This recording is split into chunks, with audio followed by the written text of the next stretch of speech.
Halo and welcome back teman-teman netizen atau warganet yang saya hormati semuanya. Di konten terbaru malam hari ini sudah jelas dan pasti saya ingin memberikan review dari pertandingan kualifikasi Piala Dunia tahun 2026 zona Asia round 3 dari grup C antara Australia versus Indonesia yang berakhir untuk kemenangan Australia dengan skor telak 5-1. Saya ulangi lagi, untuk kemenangan Australia dengan skor telak 5-1. Biar kalian mendengarkannya secara jelas. Karena bagi saya teman-teman, ini adalah kekalahan yang sangat mengejutkan bagi timnas Indonesia karena seperti yang sama-sama kita ketahui bahwa timnas Indonesia sekarang ini diisi oleh pemain-pemain yang istimewa. Karena pemain-pemain tersebut mayoritas bermain di Eropa dengan permainan standar tinggi atau yang selalu saya katakan permainan standar Eropa.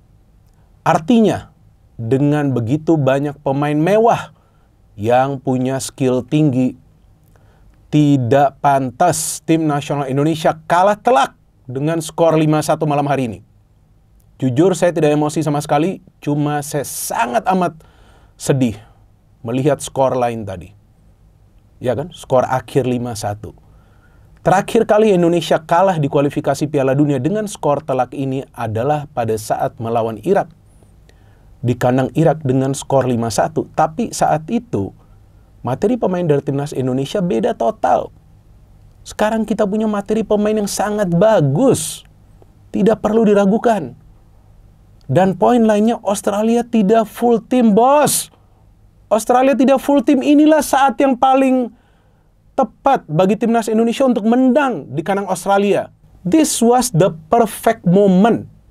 Pada saat Australia tidak full team, pada saat Australia dilatih oleh Tony Popovic yang memang permainannya itu pragmatis, dan Indonesia selain juga dipenuhi oleh pemain-pemain dengan materi pemain Eropa, juga sekarang kita tahu dilatih oleh pelatih Eropa. Ada Patrick Kluivert, ada Alex Pastoor, ada Denny Lanzat, ada 3 pelatih di tim nasional Indonesia. Tapi ternyata permainan di atas lapangan, mohon maaf, dengan kata saya amburadul. Kenapa saya katakan amburadul?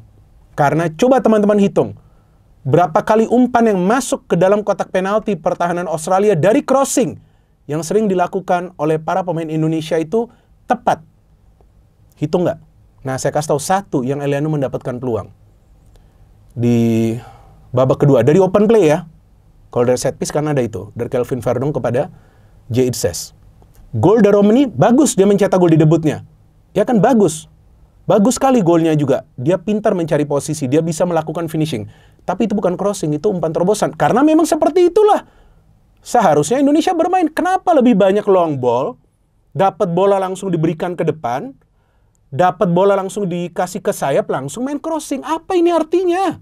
Kalau yang saya inginkan selalu adalah permainan yang taktis, taktis, dan taktis, dan taktis, dan taktis. Artinya apa? Ya lihat kelemahan dari tim lawan, main dengan taktik tersebut. Tapi pada saat tim nasional Indonesia datang ke kandang Australia, kemudian berani bermain menyerang, itu adalah strategi yang sangat beresiko. Karena kenapa? Karena itulah yang diinginkan oleh Australia. Itulah yang diinginkan oleh Tony Popovic. Main aja counter attack. Serap saja dulu tekanan dari para pemain Indonesia. Dan memang ball possession kita bagus. Tapi apa hasilnya? Kekalahan yang telak. Dari starting lineup, saya sangat terkejut dengan Nathan yang dimainkan dari awal. Bingung saya. Kenapa Nathan dimainkan dari awal? Bukan karena kemudian dia melakukan kesalahan. Saya kaget kenapa Nathan. Saya nggak ngerti kenapa. Kemudian, oke lah, formasi 4-3-3, ya itu kan adalah pilihan dari pelatih ya. Formasi 4-3-3. Tapi 4-3-3 kan nggak harus juga bermain menyerang. Ya kan, main menyerang langsung gaspol, apa gak beresiko itu? Ya kan, pada saat langsung gaspol seperti itu, kalau nggak bisa mencetak gol, itu bisa menjadi bumerang. Dan memang Indonesia bermain baik di 10 menit awal jalannya pertandingan, 10-15 menit. Karena high pressing, dapat satu peluang yang Kelvin mengirimkan umpan, J. Itzes hampir mencetak gol. Kemudian penalti, ya kan, strike dilanggar, Kevin Dix gagal mengeksekusi penalti, tapi saya ingatkan kepada teman-teman, jangan menyalahkan atau sampai menghujat Kevin Dix.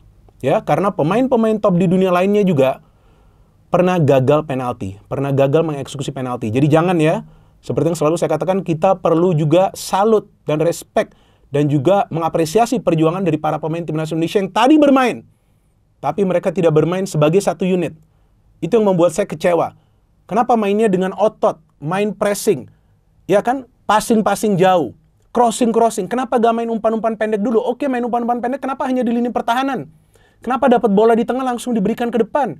Kenapa gak bisa bermain lebih bersabar? Kenapa ingin cepat-cepat mencetak gol pertandingan 90 menit? That's why, seperti yang saya tulis di status Instagram saya, di story, bahwa seandainya Kevin Dix pun mencetak gol, itu masih di menit-menit awal, bos. Jadi gak ada kepastian atau juga jaminan timnas Indonesia itu pasti menang. Tapi tentu dengan mencetak gol lebih dulu akan memberikan keunggulan bagi timnas Indonesia dan mungkin juga membuat para pemain timnas Indonesia itu bermain lebih tenang. Tapi saya tidak yakin bahwa karena Kevin Dix itu gagal penalti, kemudian mental down. Kenapa mental harus down? Masih oke kok pressing-pressingnya kan. Tapi kemudian buat apa juga Nathan melakukan pelanggaran seperti itu di dalam kotak penalti pada saat corner belum juga diambil. Saya jadi teringat pelanggaran seperti ini yang biasanya terjadi di pertandingan-pertandingan di Liga 1. Sering banget pelanggaran seperti ini yang terjadi. Kenapa dia harus melanggar seperti itu? Saya juga gak ngerti. Padahal dengan mempertahankan skor 0-0 pun, ya selepas Kevin Dix itu gagal penalti, ya no problem. Ya kan, kenapa harus main over agresif gitu? Pada saat Australia itu tuh sudah sulit membentuk pola permainan mereka. Sudah sulit, mereka tuh sudah ditekan habis-habisan, mereka tuh sudah tidak bisa berkembang. Karena itulah mereka dapat penalti langsung di atas angin mereka. Jadi saya bingung kenapa Nathan harus melanggar seperti itu. Dia kan pemain yang bermain di Inggris kan, di Swansea kan kalau nggak salah, walaupun dia sudah lama tidak mendapatkan menit bermain. Masa pelanggarannya seperti pemain Liga 1 sih? Ya, ini saya mengatakannya secara fair, silakan jika kalian ada yang mau marah. Itu faktanya. Jadi kalian juga harus menerima kritikan dari saya. Ya, ketika saya mengkritik para pemain dari timnas Indonesia karena sesuai dengan fakta. Jadi pada saat Australia itu bisa mencetak gol, itulah yang memberikan mereka keuntungan. Kemudian tidak lama kemudian saya kaget kenapa Jadon Sesko main high line of defense. Ya kan, defender-defender di Italia itu biasa bermain lebih ke belakang. Karena ada pemain lain yang ngepres di tengah. Kemana Nathan? Kemudian bola itu bisa diberikan di atas Miss Hilgers yang juga terlambat. Velopile enak dong mencetak gol. Ya kan, tinggal berhadapan dengan Martin Paes. Dan kalau bukan Martin Paes, saya pikir udah kalah dengan skor yang lebih besar nih Indonesia. Tapi Australia juga kan nggak mau langsung ngegas. Dan setelah 2-0 udah mereka udah enak mainnya. Karena itu konsep mereka, bertahan dulu, kemudian main counter, bertahan, main counter, dan mereka tenang sekali. Gak ada gerasak gerusuk. Tenang banget main umpan-umpan pendek, sampai ke depan main umpan-umpan pendek. Buktinya gol ketiga itu kan umpan-umpan pendek yang mereka mainkan. Velopile gak ada yang press, para pemain ngelihat bola. Si Miller memberikan crossing, terkena Kevin Dix kalau nggak salah. Di tengah ada Irvine shooting bisa di-save oleh Martin Paes. Dari rebound, gak ada pemain dari Indonesia yang bereaksi. Apa ini?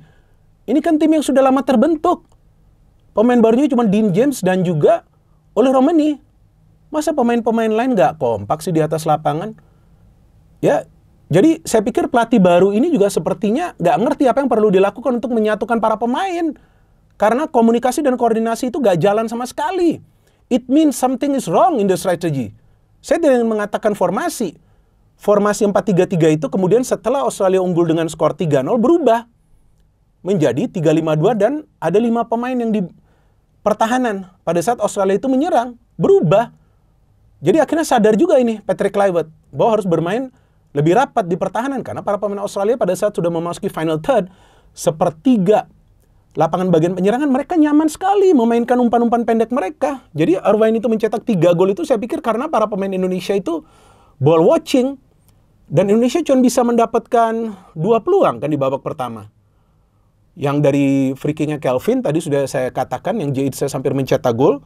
Dan juga Kevin Dix yang penalti itu. Dan sekarang nih dengan kekalahan ini, berarti untuk sementara Indonesia berada di peringkat nomor 5 loh, turun jauh. Karena Bahrain lawan Jepang untuk sementara ini masih 0-0. Ya kan, masih 0-0. Jadi ini sementara ini berada di peringkat nomor 5 nih Indonesia. Nah, kita juga belum tahu nanti Bahrain skor akhirnya berapa.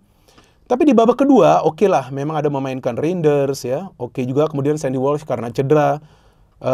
Hilgers dikeluarin, Hilgers juga mengecewakan, ya. Agak sulit dia bermain dengan high tempo. Mungkin para pemain juga tidak terbiasa kali bermain dengan high tempo, saya nggak ngerti.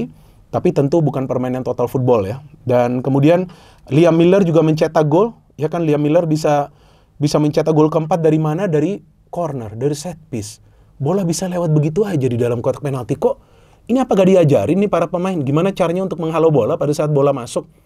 Pemain kita tuh lebih banyak loh di dalam kotak penalti. Kok enak banget nih si Miller ini bisa mencetak gol. Ini Miller ini yang selalu berduel dengan Dean James. Dean James juga beruntung gak mendapatkan kartu kuning, banyak sekali pelanggaran. Ole Romani can score a goal, what a good goal. Ya kan, saya suka sekali ini gol dari Ole Romani. Kalau nggak salah Kevin Dix ya yang kasih umpannya ke dia ya.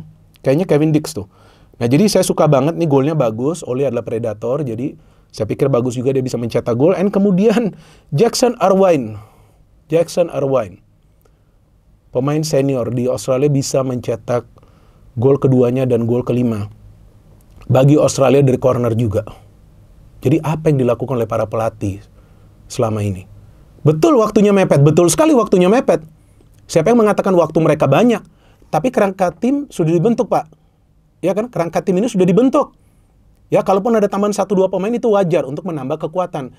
Tapi chemistry seharusnya terjalin jika para pemain bisa bermain dengan nyaman dengan strategi yang dipilih. Strateginya bermain menyerang, yang penuh resiko, ya kan, bermain dengan 2 center back yang penuh resiko, tanpa juga mungkin mengkalkulasi atau memperhitungkan permainan strategi counter attack dari Australia. Kemudian yang ketiga, main banyak long ball, main banyak crossing. Why? Kenapa? Kenapa gak main umpan-umpan pendek sampai ke depan? Saya gak ngerti kenapa. Ya kan, padahal ini kan pemain-pemain standar Eropa. Kemudian Rizky Ridho masuk. Rizky Ridho malah saya melihat bagus mainnya Sananta sih. Aduh, syuting aja melenceng, dia gimana sih? Jadi bingung juga, saya Sananta tuh sebenarnya dapat peluang. Sekali dia mau kasih umpan juga terlambat. Gimana sih Marcelino di dalam kotak penalti, kotak-katik pada saat ada pemain lain yang free. So, saya melihat nih permainan yang buruk sekali dari timnas Indonesia. Dan saya pikir nih, sepertinya ya, para pemain dari timnas Indonesia ini overconfident. Terlalu percaya diri, karena sebelum pertandingan Tom Hayes sudah mengatakan, yang banyak saya baca di media, bahwa kami, artinya timnas, datang ke Australia bukan untuk mencari hasil imbang, tapi untuk meraih kemenangan. Bisa saya yakin itu. Patrick Laut mengatakan para pemain berada dalam kondisi bugar dan enjoy. Ya kan, dia yakin akan mendapatkan hasil akhir yang positif. Bisa saya yakin itu. Tapi ternyata di atas lapangan, ya kan, gak bisa bermain secara tim. Ini kan yang aneh bagi saya. Ini memalukan sekali kekalahan. Kekalahan dari Australia yang sebetulnya bukanlah merupakan tim terbaik mereka. Dan saya pikir ini adalah kemenangan yang spektakuler bagi pelatih mereka, Popovic, yang sebelumnya baru menang sekali. Mencetak gol saja sulit tim ini. Tapi Indonesia bisa dibobol 5. Ini kan situasi yang sangat mengkhawatirkan. Jadi dalam hal ini saya juga ingin memberikan kritik, boleh dong. Jadi jangan kalian nanti pada baper. Tapi kalian juga satu hal harus ingat, kalian juga jangan lebay di sosial media. Saya kan selalu saya katakan bahwa kita perlu rendah hati. Kita perlu rendah hati. Saya tidak pernah mengatakan bahwa Indonesia akan menang di Australia. Bahkan saya tidak pernah mengatakan bahwa lebih baik Indonesia menang di Australia. Saya mengatakan minimal kita mendapatkan 1 poin. Itu sudah lebih dari bagus. 1 poin itu akan terasa seperti 3 poin. Itu yang selalu saya katakan. Tapi salut perjuangan dari para pemain. Jatuh bangun mereka sampai menit terakhir, walaupun sudah tertinggal dengan 3-0 di babak pertama. Itu baru hebat saya melihat. Tapi kalau memang secara taktik sudah kalah, ya kalah segalanya. Mau ball possession sampai 100% pun, tapi kalau cuma mencetak 1 gol, kebobolan 5 gol buat apa? Maka itu saya juga harapkan teman-teman tolong jangan lebay. Dan juga saya harapkan siapapun itu, ya kan, mau public figure kayak, mau influencer kayak, tolong biarkan para pemain fokus ke pertandingan, ya kan? Tolong biarkan para pemain fokus, jangan memberikan mereka pressure yang berlebihan, jangan juga membuat mereka berada di atas angin seolah-olah mereka pasti menang, ya kan? Kita harapkan mereka akan bermain baik di pertandingan selanjutnya lawan Bahrain. Tapi ini bukan saatnya kita sebagai supporter timnas Indonesia menghujat atau menghina siapapun. Apakah itu pelatih, apakah itu para pemain. Ya kan, ini saatnya kita perlu memberikan dukungan kita. Oke, memang kalau menurut saya, kesalahan dari strategi yang berani bermain menyerang yang membuat Indonesia kalah, karena Australia sepertinya sudah paham Indonesia akan menyerang dan mereka bermain dengan strategi menunggu dan counter, dan mereka berhasil. Tapi ini saatnya kita juga perlu mengapresiasi perjuangan dari para pemain, dan kita harapkan di next match lawan Bahrain, Indonesia bisa meraih kemenangan agar peluang untuk lolos ke Piala Dunia masih terjaga. Dan saya harapkan teman-teman juga bisa lebih bijak dalam memberikan komentar di sosial media. Tahan emosi kalian, saya juga tahan emosi saya, tapi saya sangat sedih. Ya, sumpah demi Tuhan, saya sangat sedih. Ya kan? Jadi saya sudah sumpah nih. Ya kan, saya gak bohong sama sekali. Ya, bagi saya ini memalukan. Kalah 5-1 pada saat Australia tidak full tim, pada saat mayoritas para pemain kita sudah bermain di luar negeri. Bahkan starting 11, timnas kita itu semuanya bermain di luar negeri, termasuk Marcelino. Tapi dibantai timnas kita dengan skor 5-1. Ini yang membuat saya heran. 1000 kali heran saya, tapi saya tidak menemukan jawabannya. Kenapa berani bermain menyerang di kandang Australia? Tim yang sebetulnya sudah terbentuk chemistry-nya. Walaupun mereka ada beberapa pemain yang dimainkan. Bahkan Goodwin bermain di babak kedua, gak dimainkan dari awal. Jadi Tony Popovic sudah tahu apa yang perlu dilakukan untuk melumpuhkan Indonesia. Sedangkan Kluivert berani bermain menyerang, tapi tidak mengkalkulasi counter dari tim nasional Australia, sehingga tim nasional Australia membantai Indonesia dengan skor 5-1. Tapi sebagai supporter, kita harus bijak dan terus support timnas Indonesia. Jangan lupa, doa dan dukungan kita sangat penting bagi para pemain dan juga tentunya jajaran pelatih. Dan kita semua perlu bersatu, kompak, agar timnas Indonesia bisa menang lawan Bahrain. No hate, no politics, only football. Salam sepak bola.